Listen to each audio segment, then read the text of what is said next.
Hi, Dave. Well, Should we read too much into sort of what you tried to do about the defense pairings? It looks like you had Bouchard on the left side there, maybe a little bit with Ethan Baird. Obviously, it's partially dependent upon Baird's availability for tomorrow.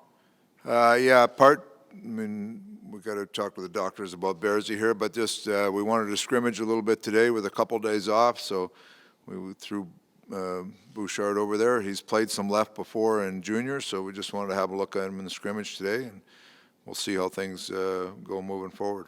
Thank you. Rob Chichkowski, Post Media. Hi, Dave. Just as a coach, how much of a relief is it that Jesse's back and everything's fine, and all of that stuff turned out to be basically a false alarm on the COVID front? It's good to see. It's tough. I mean, we're kind of, you don't expect something like that, but we've talked about it, so you deal with it. In Jesse's case, you hate to see a young guy like that feel bad about how things turned out, but everybody knows that that's the world we live in right now. So he's back, he's smiling today, he's working hard, and it's good to have him back.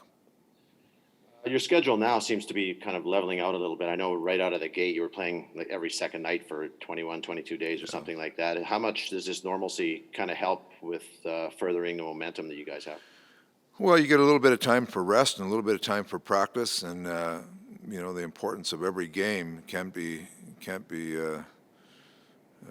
overstated. So it's the players, when they get a day of rest, they have energy. They you feel like you can have a good practice. The schedule, every game you just look at. We got Winnipeg twice, Calgary twice, Vancouver twice, Toronto 3 times. I mean, it's going to be a lot of fun. It's going to be hard moving forward. So anytime you can get practice and rest, I think that helps you prepare for the stretch that's coming. Ryan Rashog, TSN.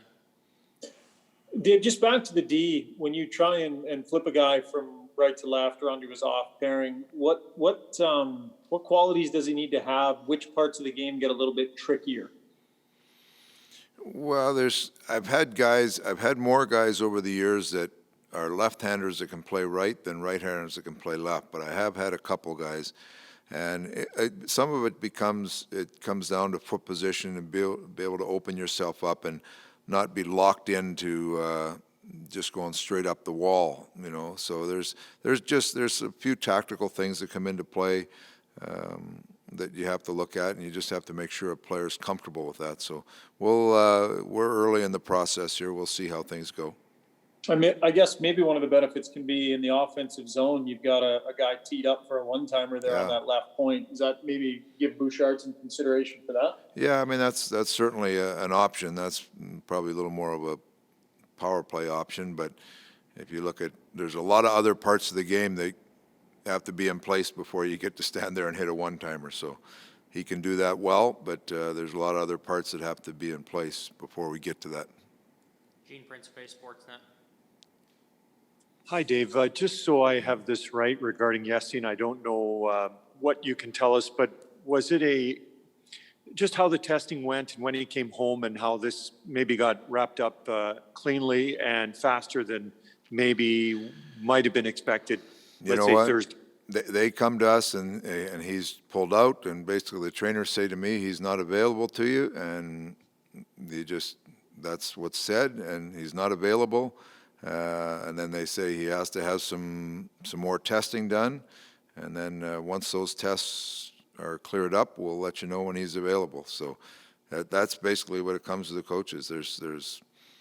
He's out. You just have to look another direction. So you let them go about their business and do their stuff, and then when he gets back, they tell you he's back, and away you go. So that's about what the coaches find out. Jim Matheson, Post Media. Dave, James Neal going on waivers, is that partly because you have so many defensemen and you're only having 12 forwards on your roster if you've got 9 defensemen? Strictly because of that. That's exactly why. This is we've said it before when Chason went on, this is a unique situation with us having 9 defensemen, and now with Bouchard jumping in there playing. you have to have flexibility in our lineup, and that's the only reason we did it. And the other question I have for you is, are you at liberty yet to tell us what body part Zach Cassian hurt in the fight with Eric Gabranson? He's upper body, week to week with upper body.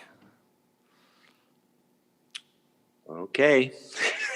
He's the thing about Zach is he hasn't been around because he was hurt. He came home from the road and he flew on a commercial airline, and so he has to quarantine for a week or so before he can come back in around. So I know he's having some tests this week, and it's a hand injury that he's getting looked after, and hopefully we'll see him back around here as soon as he can get out of quarantine.